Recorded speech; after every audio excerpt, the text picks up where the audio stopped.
Don't forget to like and subscribe. A city shrouded in shadows.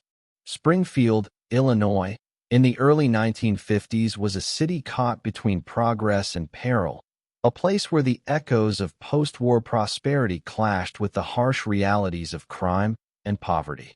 The skyline grew with modern buildings, but beneath the surface, secrets lurked in the shadows.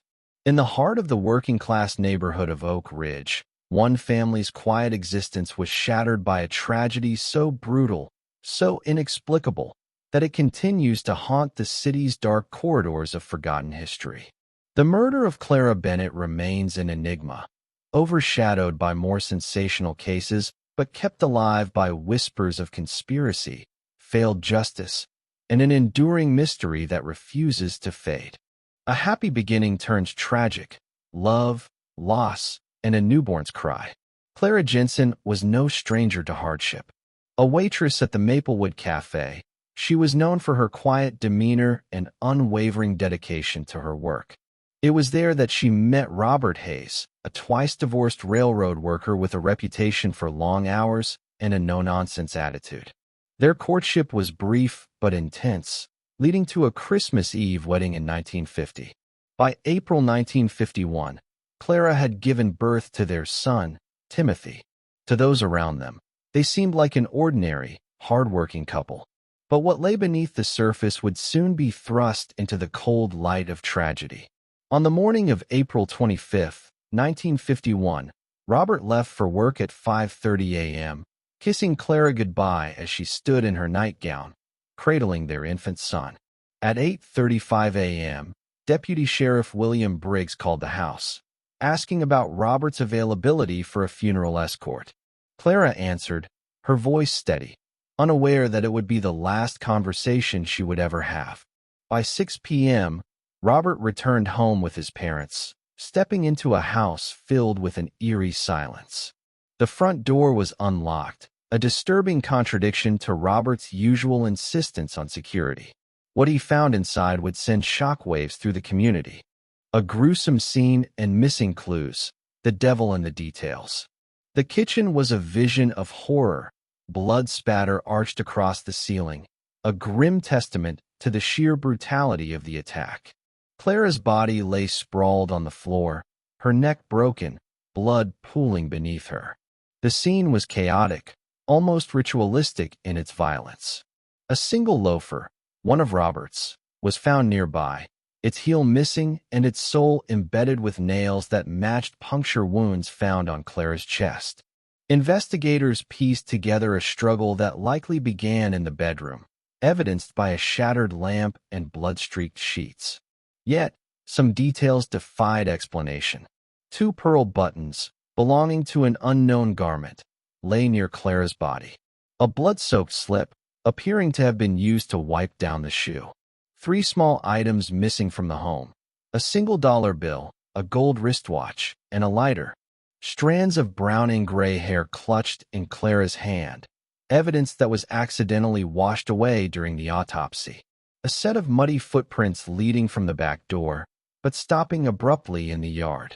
Neighbors spoke of a mysterious man in a gray-blue suit knocking on doors that morning, carrying a briefcase. One witness swore they saw him loitering near the Hayes home around 9 a.m., but no one could say who he was or why he was there. The prime suspect, Daniel Carter, and a legacy of rage. The investigation soon fixated on Daniel Carter, a 23-year-old salesman with a prosthetic arm and a notorious temper. Carter had known Clara for years. Their history was complicated, riddled with rumors of arguments and unspoken tensions.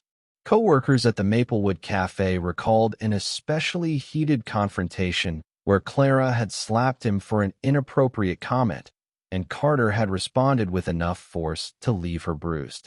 On the day of the murder, Carter's blue 1937 Plymouth was spotted near Oak Ridge Avenue. Blood, later confirmed as human, was discovered on his car's brake pedal and inside his briefcase. Even more damning, a suit missing 2 pearl buttons was found in his home. When interrogated, Carter's alibi shifted multiple times. He initially claimed he was making house calls, then insisted he had been visiting slaughterhouses for work. His nervous, inconsistent statements only deepened suspicion. Yet, his defense would prove formidable.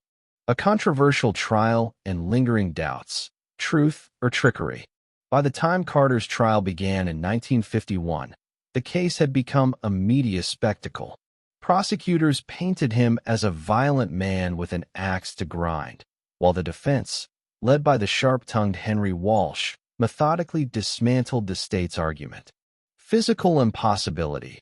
With only one functional arm, could Carter have inflicted such forceful injuries? Witness intimidation. Several prosecution witnesses received anonymous, threatening phone calls. One in broken English, warning, "You're on the spot." Botched evidence handling.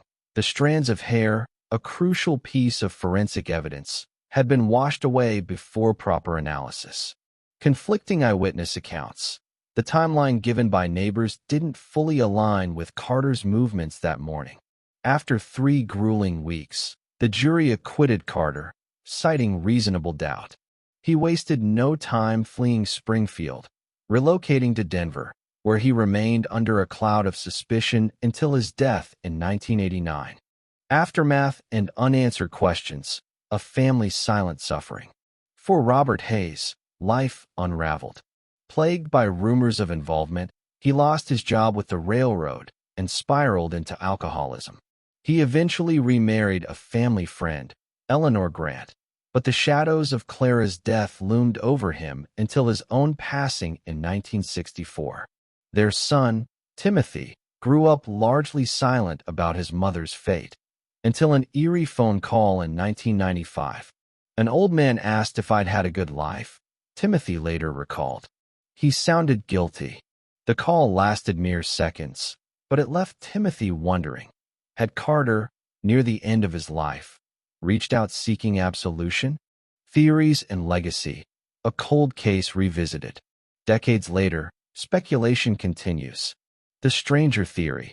Could the suited man seen that morning have been the true killer? Domestic secrets. Did Robert's rumored affairs or financial troubles play a role? A cover-up. Did Carter's influential family protect him? His father's cafe was frequented by Springfield's most powerful figures. The staged scene. Could the crime have been a planned killing, made to look like a crime of passion? Though the case has been digitized in cold case archives, time has eroded both interest and resources. Advances in DNA technology might unlock new clues, but only if someone is willing to re-examine the evidence. What's your theory? Was Clara Bennett the victim of a random attack, a lover's quarrel gone too far, or a deeper conspiracy? Let us know your thoughts below.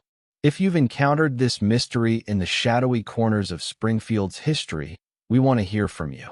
Like, subscribe, and stay with us as we uncover more chilling, forgotten tales. Stay curious, stay vigilant, and never stop seeking the truth.